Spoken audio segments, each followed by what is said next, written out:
Au lendemain de la neutralisation de Shérif Shekat et après une cinquantaine d'heures de traque, Strasbourg essaie tant bien que mal de reprendre une vie normale. Le marché de Noël a rouvert à seulement 10 jours du réveillon. Le président de la République est sur place. L'heure est à présent au recueillement. Madame, monsieur, bonsoir. Voici les autres titres de l'actualité de ce vendredi 14 décembre.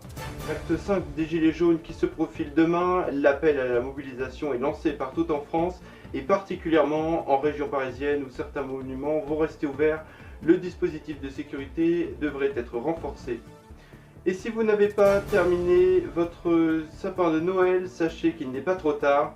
Nous vous emmènerons à la découverte du berceau de ces fameuses boules de Noël, une tradition qui résiste depuis 1858.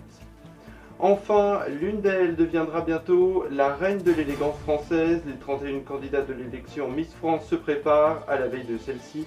Et parmi le jury cette année, Lynn Renaud.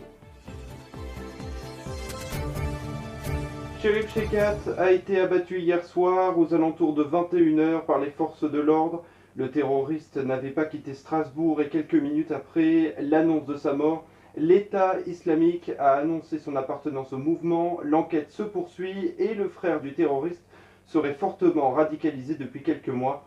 L'enquête cherche donc désormais à savoir comment Shérif Shekat a commandité et avec qui cet attentat. Retour sur les faits avec Océane Mallet. Après 50 heures de traque, le suspect de l'attentat de Strasbourg, Shérif Shekat, a été abattu par la police. L'auteur des coups de feu, Shérif Shekat, 29 ans, fiché S et né à Strasbourg, a été neutralisé par la police jeudi soir, dans le quartier du Neudorf, alors qu'une brigade de police tentait de l'interpeller après l'avoir repéré.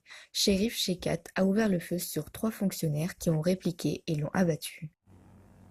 Une quatrième victime est blessée de ses blessures aujourd'hui, une autre est dans un état de mort cérébrale, les 4 autres sont dans un état grave.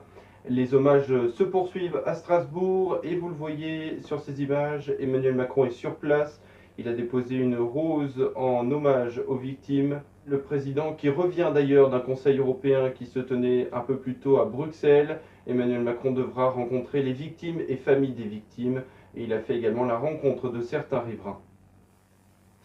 On l'a vu, les hommages se poursuivent donc et les militaires autour du président ont entonné la Marseillaise. L'heure est donc au recueillement et pourtant Strasbourg et son marché de Noël essayent de se remettre de ces événements. Le marché de Noël qui est d'ailleurs rouvert aujourd'hui, un marché qui fête d'ailleurs ses 450 ans. Un dispositif de sécurité renforcé et important. En France, ce sont près de 300 marchés qui sont ouverts et dont la sécurité est renforcée. Un dispositif de sécurité là aussi renforcé en ce 5e week-end de mobilisation des Gilets jaunes qui se poursuivra demain en région et notamment à Paris. Ce sont en tout 8000 hommes au total qui seront déployés partout en France et certains se relaient depuis le début du mouvement de jour comme de nuit. L'activité économique a fortement ralenti à 10 jours seulement des fêtes de Noël. Certains appellent d'ailleurs à stopper les manifestations. Et sachez enfin qu'Emmanuel Macron a annoncé un grand débat local basé sur 4 thématiques autour des Gilets jaunes.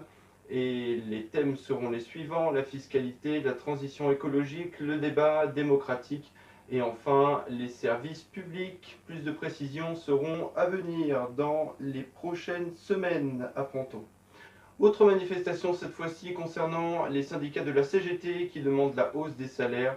Des manifestations dont on rejoint des lycéens aujourd'hui, comme vous le voyez sur ces images, ils revendiquent certains différends après l'annonce de l'augmentation de 100 € pour les salaires au SMIC. Matignon a annoncé 1 000 € pour l'impôt sur le revenu pour les salaires gagnant moins de 3 600 € net par mois. Autre titre marquant de ce vendredi, il y a également la fermeture de l'usine Ford de Blanquefort à Bordeaux et cela concernerait 1850 salariés et pourtant une offre de reprise avait été refusée par le constructeur américain. Dans le reste de l'actualité, il y a également ce froid qui s'installe un peu partout en France. 8 départements sont en vigilance orange pour neige et verglas. Soyez donc prudents et cela concernerait le Calvados, l'Eure-et-Loire, l'Aisne, la Sarthe, la Seine-et-Marne, la Mayenne ou encore la Manche. Et à l'approche des fêtes de Noël, le corps, lui, doit se plier à de nombreuses gourmandises des fêtes de fin d'année Et ce ne sera pas le cas de tout le monde, puisqu'elles, demain, devront s'abstenir pour ne pas succomber à la tentation.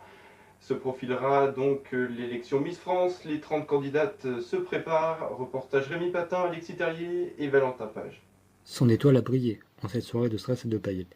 Le 16 décembre dernier, quand Maëva Cook, Miss Nord-Pas-de-Calais 2017, a été élue devant 7,4 millions de téléspectateurs, après un an de règne, la jolie Rose s'est allée remporter le titre de Miss Univers le 8 novembre 2019 à Atlanta. Avant de réaliser ce rêve, elle devra auparavant transmettre sa couronne à une autre jeune femme pour le concours de beauté demain.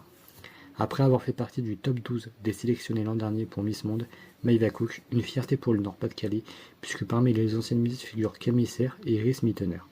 Une fierté affichée par la maire de la ville, Martine Aubry. C'est une grande fierté d'accueillir une nouvelle fois l'élection de Miss France à Lille. L'organisation de cette grande soirée populaire dans notre ville est aussi la reconnaissance de la qualité de l'accueil du Loir. Pour cette 89e édition, la cérémonie Miss France 2019 se déroulera ce 15 décembre au Zénith de Lille pour la 3e fois, et le concours commence déjà à prendre forme en cette période de préparatifs où de courses contre la montre est lancée. Le thématique de la soirée, les Miss font le show, où seront mis en avant des tableaux colorés et modernes avec d'autres thèmes différents, comme le cirque Bollywood ou encore autour des Avant le grand soir et le couronnement tant attendu de celle qui portera les couleurs de la France pendant une durée d'1 an, le comité Miss France sillonnera l'Hexagone et les territoires d'outre-mer. En amont, les 30 jeunes femmes sélectionnées seront envoyées pour un voyage préparatoire sur les tropiques et sont parties le 20 novembre dernier en direction de l'île Maurice. Au programme photo officielle, cours de bonne manière, yoga, rencontre avec les tortilles entre autres.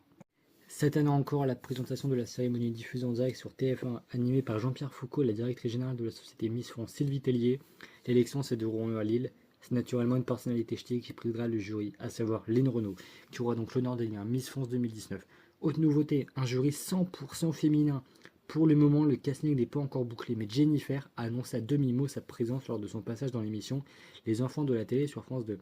En ce dernier soir avant la révélation, nous leur disons que la meilleure gagne. À J-9 du réveillon, si vous n'avez pas encore décoré votre sapin de Noël, alors ce reportage est fait pour vous. Nous vous emmenons dans le berceau de la fabrique des boules de Noël, une tradition vieille de plus de 150 ans, regardez. C'est un savoir-faire artisanal ancestral, la fabrication des boules de Noël en verre. Dans l'atelier, les artisans chauffent des baguettes de verre à plus de 1000 degrés jusqu'à ce que la matière devienne malléable. Avec une canne de soufflage, ils soufflent le verre afin de donner une forme à la future boule. Cette étape demande une grande précision car la moindre variation de souffle peut altérer la forme de la boule. Plongez ensuite dans un bain de refroidissement progressif afin d'éviter qu'elles ne se fissurent. Peintres et décorateurs entrent en scène pour orner les boules aux motifs festifs. Dans un monde où l'industrie reste omniprésente, le savoir-faire artisanal demeure un marqueur d'authenticité et de tradition où se perpétue un savoir-faire unique. Voilà, défi pas évident. C'est la fin de ce journal. Merci de nous avoir suivis. Dans 15 jours, on se retrouve à 20 h pour le journal. Je vous souhaite à tous une très belle soirée.